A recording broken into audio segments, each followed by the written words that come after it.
Hi everyone, I'm JD from Willowbound Journals and I have another organisation video for you today. I love seeing how people organise their junk journal supplies, and this is kind of the hub of how I organise my ephemera. So this is just a box, a simple cardboard box.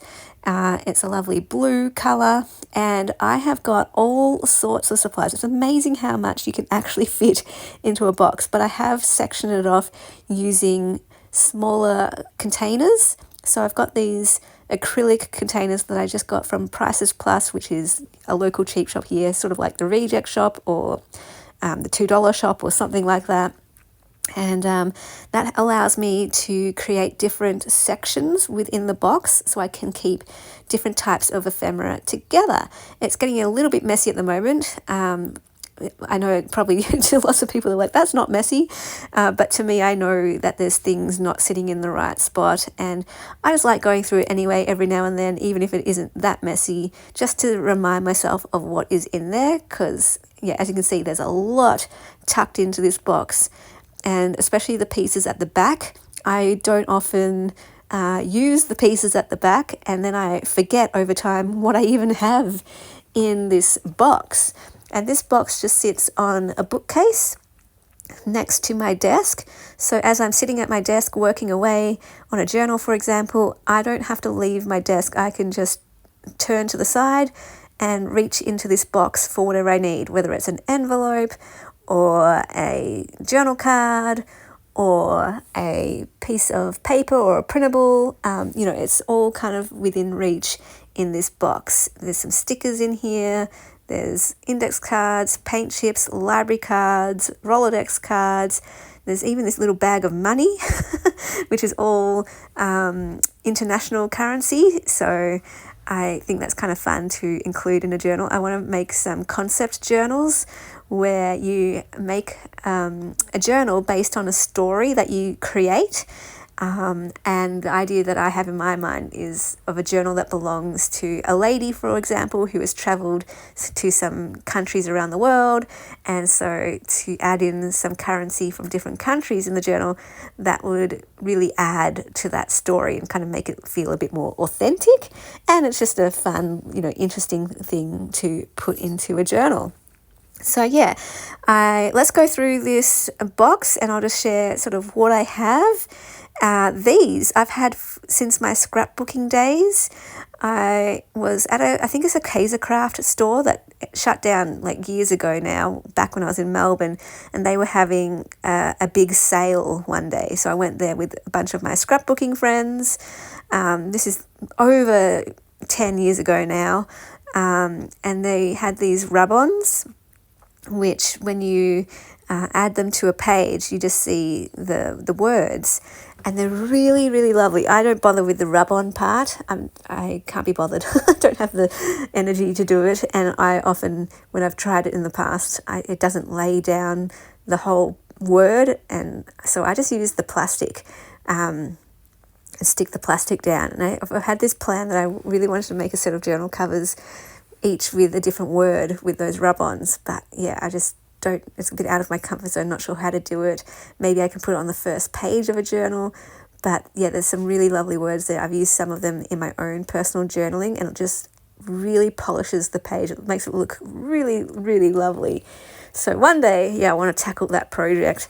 But yeah, I've had them, like I said, for over 10 years. So yes, I really need to use those at some point. I've got a bunch of yellow index cards that I like to alter and turn into little collage journal cards. These are my stickers.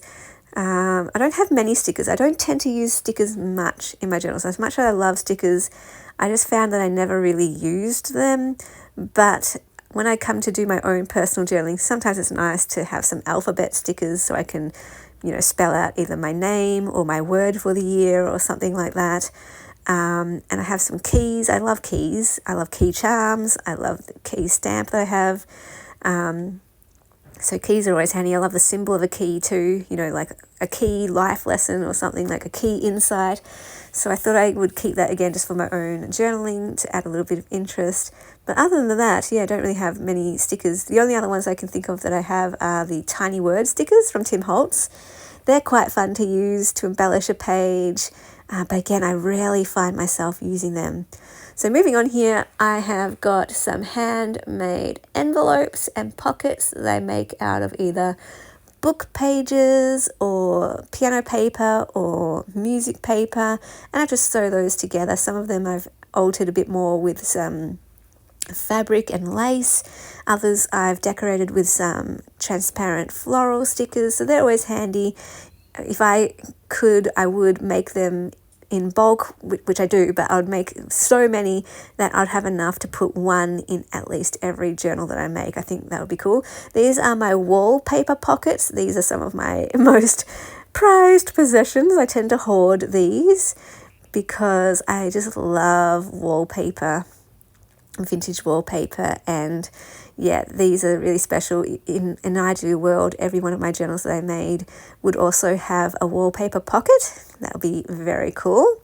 So I have a whole acrylic container of just wallpaper pockets, and in between the containers I just leave a bit of space, so that creates another section. So that helps me know, oh, where are my pockets? Oh, they're in that container. Where are my envelopes? Oh, they're in that space between those two containers.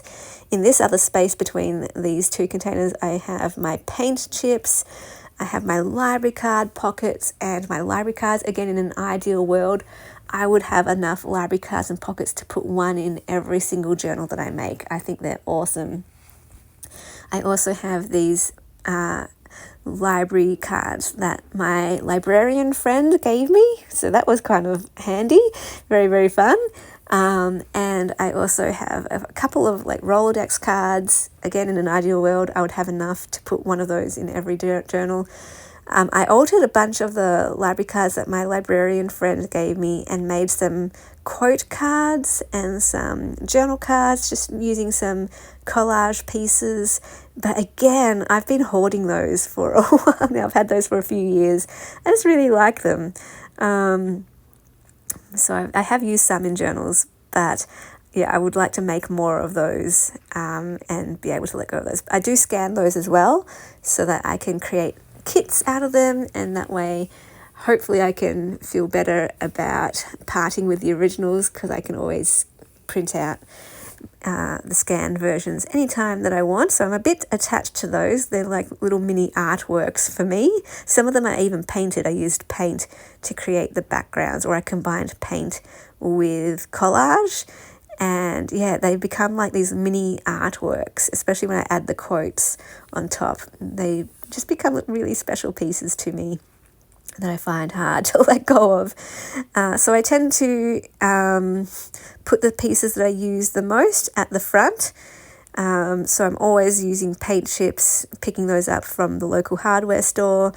I'm always using the pockets. And oh, here, this is a new addition. Just this year, I've had my eye on these Tim Holtz pocket cards for years now. And finally, this year, I had sort of like a voucher.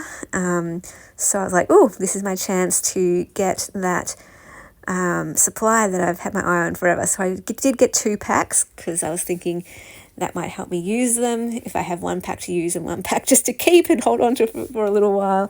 I want to make some journal covers out of them. I want to just place, obviously, the cards into pockets and paper clip them in onto pages. I have a sort of special project that I want to use those for. So those I've tucked in at the back. All my stickers I'll add in at the back too.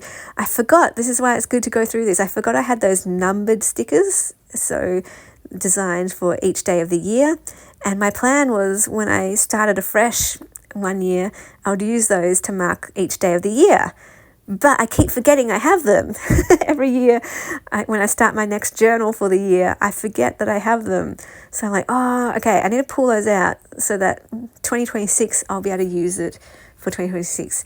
I have these little booklets that I make, these handmade little mini journals that I like adding into pockets of journals. I kind of want to make more of those actually.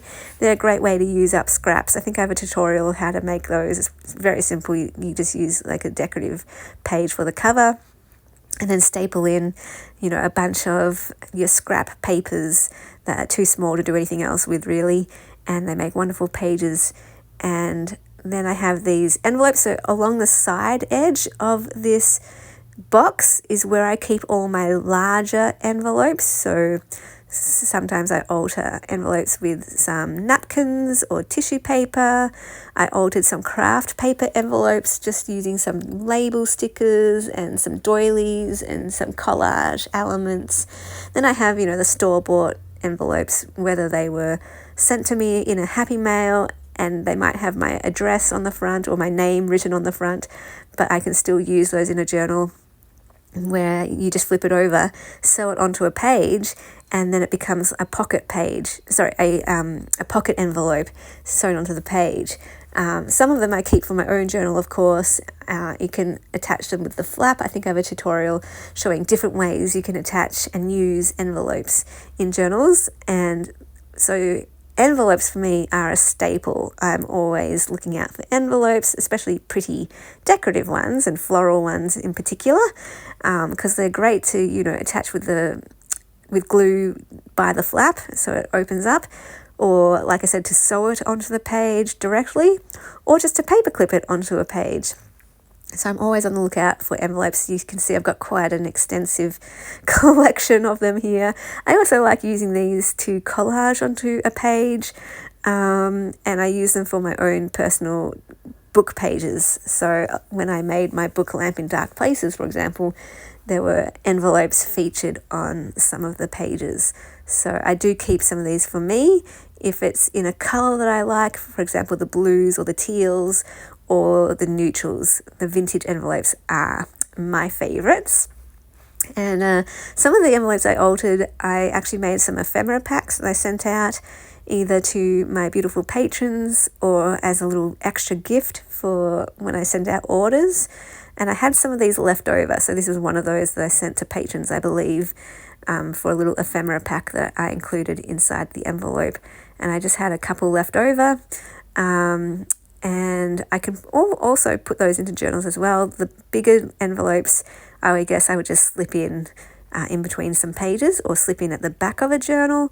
And I just keep envelopes, just junk mail envelopes. I often will coffee dye those or cut them up and turn them into pockets. Sometimes I'll keep the larger ones to make a journal cover out of or include them as journal pages in a signature. So yeah, I have a lot of envelopes, and here's some craft paper ones. I often buy these ones in packs of, I think they come in packs of 50 or 100, and that's what I use to make my journal covers, where I alter them. So I will either cover them in book pages or wallpaper or music paper and maybe do a collage on the front. So yeah, envelopes, love envelopes. That's where I keep them. I also have a drawer for envelopes too, for my bigger ones and, the store-bought ones from the post office. I just get them all in different sizes.